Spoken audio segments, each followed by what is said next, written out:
Ji-tuon est un sentinelle de rang S réputé pour ne pas avoir besoin de guide. Pourtant, Bei-yu-sheng a brisé cette règle d'un simple contact. Leur lien s'est formé sans qu'il le veuille. Et il est désormais impossible à rompre. Depuis cet instant, Ji-tuon prête à ce guide une attention bien au-delà du nécessaire. Pas pour la mission, mais parce que Bei-yu-sheng est le seul capable de le ramener lorsqu'il frôle la perte de contrôle. L'apparition d'une nouvelle zone contaminée a toutefois tout bouleversé. À l'intérieur, les entités commencent à imiter les humains. Elles appellent à l'aide. Elles feignent la peur. Elles attendent quelqu'un d'assez compatissant pour s'approcher. Bei-yu-sheng est précisément ce genre de personne. Lorsqu'il tend la main vers une entité contaminée, Ji-tuon tente presque aussitôt de l'arrêter. Mais il est déjà trop tard. Bei-yu-sheng pénètre dans la conscience de la créature et libère l'âme prisonnière à l'intérieur. À cet instant, Ji-tuon comprend quelque chose de dangereux. Le guide à ses côtés est peut-être encore plus exceptionnel qu'il ne l'imaginait. Et cela pourrait faire de lui la cible de bien des convoitises. Dès lors, Ji-tuon ne prend qu'une seule décision. Ne plus jamais laisser Bei-yu-sheng hors de son regard. Depuis que Bei-yu-sheng est entré dans la base, tout a commencé à se déséquilibrer. Tant que Ji-tuon est présent, personne n'ose le toucher. Mais pour certains, cela ressemble justement à une occasion rare. Dans l'équipe de défense, une règle tacite existe depuis longtemps: les bonnes choses sont faites pour être partagées. Et Bei-yu-sheng, aux yeux de quelques-uns, est précisément ce genre de trésor. L'homme s'approche sans dissimuler ses intentions. Bei-yu-sheng sent la pression mentale d'un sentinelle de haut rang qui perd peu à peu le contrôle. Un souffle brûlant frôle son oreille, la distance est brusquement envahie. Son corps est immobilisé avant même qu'il puisse réagir. La force d'un sentinelle de rang S suffit à empêcher un guide de résister. L'homme l'appelle par un surnom possessif Petit Chat. Il parle du destin, disant que tôt ou tard Bei-yu-sheng rejoindra leur équipe. Ici, sentinelle et guide ne sont que des outils contre la contamination. La vie et la mort tiennent à un instant. Alors il faut profiter de tout ce qui peut rendre l'existence moins vide. Pour lui, Bei-yu-sheng n'est qu'une distraction précieuse. Bei-yu-sheng refuse. Mais son corps ne lui obéit plus. La pression mentale verrouille chacun de ses muscles. L'étreinte se resserre, comme s'il voulait le forcer à céder sur le champ. Une seconde de plus, et toutes les limites seraient franchies. Puis, soudain, l'air change. La présence de Ji-tuon envahit la pièce comme une tempête. Son regard n'a plus rien de froid, il est chargé d'une intention meurtrière. Une question flotte dans le silence: qui lui a permis de le toucher? Ji-tuon avance d'un pas, brisant la distance. La pression d'un sentinelle de rang S écrase l'autre homme en un instant. À l'extérieur, Yan Jiwo laisse échapper un soupir de soulagement, la situation a failli dégénérer. Titi accourt et se jette dans les bras de Ji-tuon, brisant la tension au bord de l'explosion. Bei-yu-sheng reste derrière lui, observant son dos. Pour la première fois, il comprend clairement qu'il vient d'être protégé. Ji-tuon prend sa main sans un mot, mais la force de son geste suffit à déclarer sa possession. Le lendemain matin, Ji-tuon ne demande plus l'avis de personne. Il ordonne simplement à Bei-yu-sheng de se changer et de partir en mission avec lui. Bei-yu-sheng n'a pourtant pas encore officiellement rejoint l'équipe de défense. Mais aux yeux de Ji-tuon, ce n'est qu'une question de temps. Titi s'accroche à lui et demande avec curiosité où ils vont. Bei-yu-sheng lui caresse doucement la tête. Cette mission n'est pas faite pour les enfants. Et Ji-tuon n'a aucune intention de l'emmener. La fillette insiste pourtant pour les accompagner. Ji-tuon répond calmement d'une seule phrase: on en reparlera après ta différenciation. Finalement, Titi reste à la base. Bei-yu-sheng la regarde un long moment avant de se détourner. Ji-tuon lui tend un nouvel uniforme de combat. Le regard de Bei-yu-sheng devient sérieux. Il pose une question directe: Ji-tuon peut-il vraiment garantir leur sécurité à tous les deux? Ji-tuon répond sans la moindre hésitation. Si même lui n'en est pas capable, alors il ne reste plus qu'à prier les dieux. Bei-yu-sheng accepte finalement de se changer. Mais lorsqu'il ressort, Ji-tuon le retient soudain près de lui. La distance entre le sentinelle et le guide disparaît brusquement. Les phéromones du guide commencent à se diffuser dans l'air. Bei-yu-sheng se raidit immédiatement. Il sait parfaitement à quel point un sentinelle de rang S peut devenir dangereux lorsqu'il est stimulé. Ji-tuon se contente pourtant de rattacher tranquillement la corde qui maintient ses cheveux. Le geste est si proche que leur souffle se frôle. Bei-yu-sheng reste figé. Mais Ji-tuon murmure simplement qu'il garde encore assez de raison. Au moins jusqu'à la fin de la mission. Les deux quittent la base ensemble.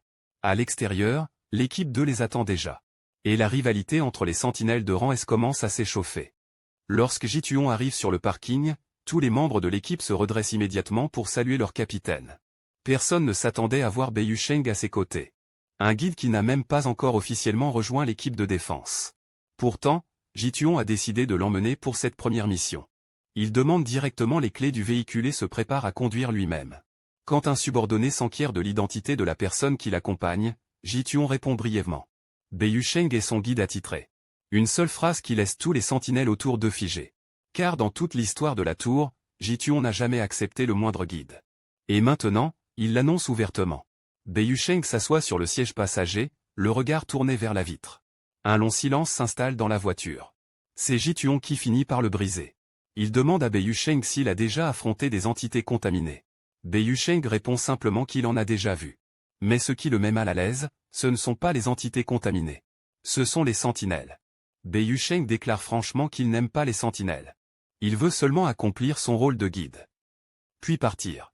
Mais Ji-Tuon ne partage pas ce point de vue. Il affirme que leurs chemins sont désormais liés. Et s'ils veulent survivre dans ce monde, ils ne peuvent pas continuer à agir comme deux étrangers. Bei-Yu-Sheng garde le silence un moment. Puis il finit par exprimer une seule chose. Il n'a qu'un seul souhait. Que Titi puisse grandir comme une personne ordinaire. Ji-Tuon le regarde longuement. À ses yeux, les êtres humains n'ont jamais un seul désir. Car ce sont justement les désirs humains qui donnent naissance aux zones contaminées. Et ces mêmes désirs sont peut-être aussi en train de les rapprocher. Lorsque l'équipe de défense arrive à la zone sous quarantaine, un autre groupe les attend déjà. À leur tête se tient Liu Yunang, chef de l'organisation privée Niuoqi. Un rare guide de rang est capable de diriger toute une unité de sentinelles. Mais ce qui surprend le plus, c'est la réaction de Bei-Yu-Sheng en le voyant. Les deux hommes se connaissent visiblement d'avant. Et le surnom, Sheng Sheng, que Liu Yunang prononce change aussitôt l'atmosphère. Ji-Tuon entend ce nom. Son regard se refroidit instantanément. Par pur instinct de sentinelle, il attire Bei-Yu-Sheng vers lui. Comme pour protéger quelque chose qui lui appartient. Liu Yunang, pourtant, ne recule pas. Il soutient le regard de Ji-Tuon, évaluant silencieusement l'adversaire en face de lui. La tension entre eux devient presque palpable. Les membres des équipes autour comprennent que leur capitaine est en train de perdre le contrôle. Finalement, Ji-Tuon ordonne à son unité d'avancer sans lui. Il veut parler seul à seul avec Bei-Yu-Sheng. Une fois les autres partis, l'air entre eux devient lourd. Ji-Tuon demande directement quelle est la relation entre Bei-Yu-Sheng et Liu Yunang. Bei-Yu-Sheng répond d'un ton froid. Entre eux, il n'y a qu'une coopération passée. Mais cette réponse attise encore davantage la colère de Ji-Tuon. Car à ses yeux, Bei-Yu-Sheng envisage peut-être de le quitter. Les émotions d'un sentinelle de rang S commencent à vaciller. Son paysage mental tremble dangereusement. Ji-Tuon serre Bei-Yu-Sheng contre lui, comme s'il craignait qu'il ne disparaisse. Pour la première fois, il laisse apparaître une possessivité presque incontrôlée. Au cœur de cette instabilité, il ne prononce qu'une seule chose. Bei-Yu-Sheng n'a pas le droit de le quitter. Bei-Yu-Sheng finit par dire ce que Ji-Tuon voulait entendre. Il affirme qu'il ne partira pas. Pourtant, cette réponse ne suffit pas. Ji-Tuon exige une promesse absolue. Bei-Yu-Sheng le ramène aussitôt à la réalité. Il se trouve à la lisière d'une zone contaminée. Un sentinelle de rang S qui perd le contrôle ici transformerait la mission entière en catastrophe. Bei-Yu-Sheng déclare franchement que Ji-Tuon agit comme un enfant. Un capitaine dans cet état ne peut pas inspirer confiance. Ces mots frappent directement la raison de Ji-Tuon. Et finalement, il se calme. Une fois son esprit stabilisé, Ji-Tuon retrouve son arrogance familière. Il exige que Bei-Yu-Sheng lui accorde une récompense. Bei-Yu-Sheng se contente de soupirer. Pour lui, rester près de Ji-Tuon ressemble à une dépendance dangereuse. Mais la mission reste la priorité. Ils rejoignent rapidement le reste de l'équipe. Ji-Tuon annonce qu'il emmènera Bei-Yu-Sheng avec lui à l'intérieur de la zone contaminée. Les autres sentinelles sont surpris par cette décision. Ji-Tuon ne donne qu'une seule explication. Il protégera lui-même son guide. Yan Jiwo, debout à côté, esquisse un sourire en coin. À ses yeux, le capitaine a simplement peur que quelqu'un lui vole son « petit chat ». L'équipe s'enfonce progressivement dans la zone contaminée. L'air autour d'eux devient lourd, presque déformé. Des traînées de substances visqueuses apparaissent sur le sol. Un simple contact pourrait ronger jusqu'à l'os.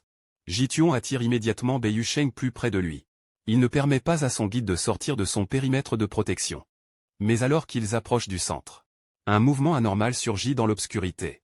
Alors que l'équipe s'enfonce dans la zone contaminée, les premières créatures apparaissent. Elles ramportent de l'ombre, comme des fragments de corps déformés. L'une d'elles se jette droit sur Bei-Yu-Sheng. Mais Ji-Tuon l'intercepte avant qu'elle ne puisse l'atteindre. La contre-attaque du sentinelle de rang S semble presque déchirer l'air. La créature explose sous un seul coup. Bei-Yu-Sheng se tient derrière Ji-Tuon. Pour la première fois, il assiste à la véritable puissance du capitaine. Ce n'est pas seulement de la force. C'est une pression capable de faire vibrer toute la zone contaminée. Pourtant, les créatures continuent d'émerger de toutes parts. Ji-Tuon comprend rapidement le problème. Détruire leur corps ne signifie pas les tuer. Face à des entités contaminées de haut niveau, le noyau est toujours dissimulé ailleurs. Tandis que l'équipe combat, Bei Sheng perçoit quelque chose d'anormal. Des sons distordus résonnent dans son esprit. Des murmures se répètent sans fin. Comme si la zone contaminée elle-même lui parlait. Celui qui ne devrait pas exister. Bei Sheng se fige un instant.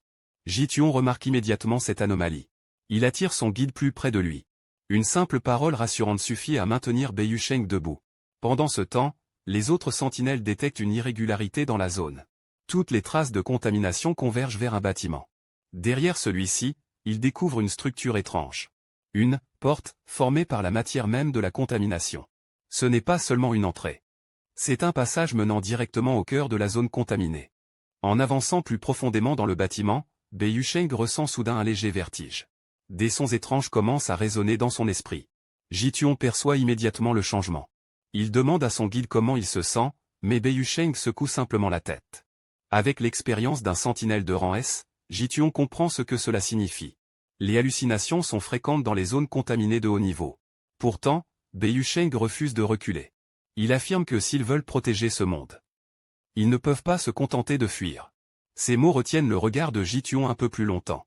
Dans cet instant suspendu, l'expression du capitaine change. Peu importe le danger, il ouvrira la voie pour Bei Sheng. Pendant ce temps, Yan Jiwo se précipite en avant. Fidèle à son style de combat imprudent. Des tentacules contaminés jaillissent de l'ombre. Mais le sentinelle aux cheveux roses semble presque jouer avec elle. Le combat se termine rapidement. Pourtant, Ji-Tuan l'avertit aussitôt. Le paysage mental de Yan Jiwo commence à vaciller. S'il continue à forcer ainsi, il risque de perdre le contrôle. Yan Jiwo se contente de rire. Car aujourd'hui, leur équipe a amené un guide particulier. Bei Sheng le seul capable de stabiliser Ji-Tuan. L'équipe poursuit sa progression dans le bâtiment sombre. Puis un son retentit au loin. Le cri d'un enfant appelant à l'aide. Bei Sheng s'arrête immédiatement. Mais Ji-Tuan déclare calmement qu'en zone contaminée, tout ce que l'on entend n'est pas forcément réel. Un cri à l'aide résonne dans le couloir sombre de la zone contaminée. Un adolescent est étendu au sol, implorant qu'on le sauve. Bei Sheng s'arrête immédiatement. Mais Ji-Tuan ordonne à toute l'équipe de reculer. Il ne s'avance pas pour secourir le garçon. Car à ses yeux, quelque chose ne correspond pas. Une seconde plus tard, Ji-Tuan agit. Le corps du blessé explose aussitôt. Ce qui reste au sol n'est pas humain, mais une entité contaminée déguisée. Bei Sheng regarde Ji-Tuan avec stupeur. Il veut savoir comment le capitaine a compris. Ji-Tuan analyse simplement la situation. Le sang ne correspondait pas, la voix se répétait, les réactions étaient trop mécaniques. Dans une zone contaminée, les appels à l'aide sont souvent des pièges. Ces créatures ne font qu'imiter les humains. Le regard de Bei Sheng change. Il commence à comprendre pourquoi cet homme est appelé le sentinelle le plus puissant. Ji-Tuan remarque ce regard. Et, de façon inattendue, il passe une main dans les cheveux de Bei Sheng. C'est sa manière de féliciter son guide. Un geste qui surprend complètement Bei Sheng. Pendant ce temps, de nouveaux signes de contamination apparaissent plus loin dans le bâtiment. Ji-Tuan ordonne à Suyiki et à Yan Jiwo d'aller vérifier. Lorsque les deux sentinelles s'éloignent, le couloir retombe dans le silence. Pourtant, Bei Sheng a toujours la sensation d'être observé. Puis le cri à l'aide retentit de nouveau. Cette fois, ce n'est pas une seule voix. De l'obscurité émergent plusieurs victimes. Et toutes fixent Bei Sheng. Lorsque la dernière entité contaminée perd toute capacité d'attaque, Ji-Tuan perçoit soudain un signal étrange. Ce n'est pas une intention meurtrière, mais une sensation faible.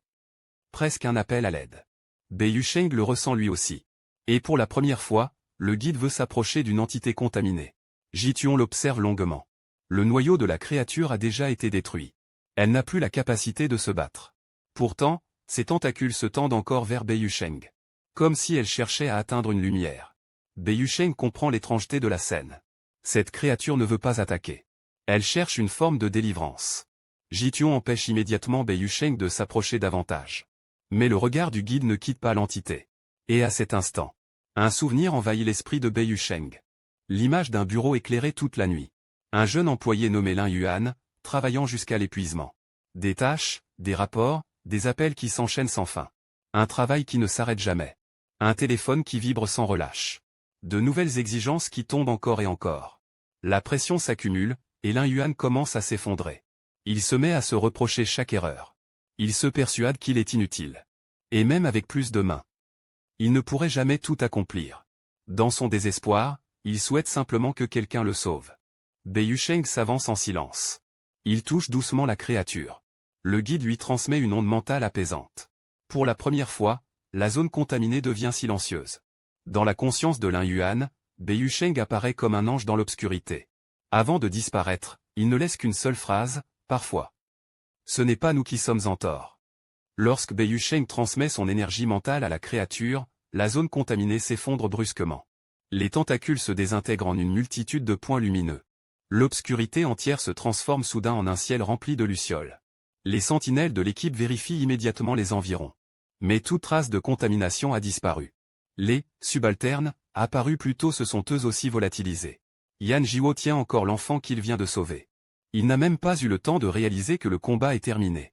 Lorsque tout se calme, Jituon s'approche de Beiyusheng. Son regard inspecte la moindre égratignure sur son guide. Pourtant, Beiyusheng tient toujours debout. Et rassure doucement le capitaine, il va bien. Jituon ordonne immédiatement la fin de la mission. Il rédigera lui-même le rapport sur cet incident inhabituel. Car cette zone contaminée ne ressemble à aucun cas observé auparavant. Lorsque l'équipe quitte le périmètre de quarantaine, les survivants commencent à être évacués. Un enfant regarde les sentinelles avec admiration. Il déclare qu'un jour, il voudra devenir comme eux. Beiyusheng observe la scène longuement. Mais à cet instant, quelqu'un apparaît soudain devant lui. Cet homme semble l'avoir cherché depuis un certain temps. Et sa présence attire immédiatement l'attention de Jituon. La zone contaminée a été détruite. Mais ce qui inquiète Jituon, ce n'est pas le combat. C'est le pouvoir de Beiyusheng. Un guide capable d'entendre les appels à l'aide des entités contaminées. Si cette information se répand, tout le monde des sentinelles le traquera. C'est pourquoi Jituon décide de garder Beiyusheng à ses côtés. Mais à cet instant précis, une personne surgit du passé de Beiyusheng. Et l'appelle par un nom que Jituon n'a jamais entendu auparavant.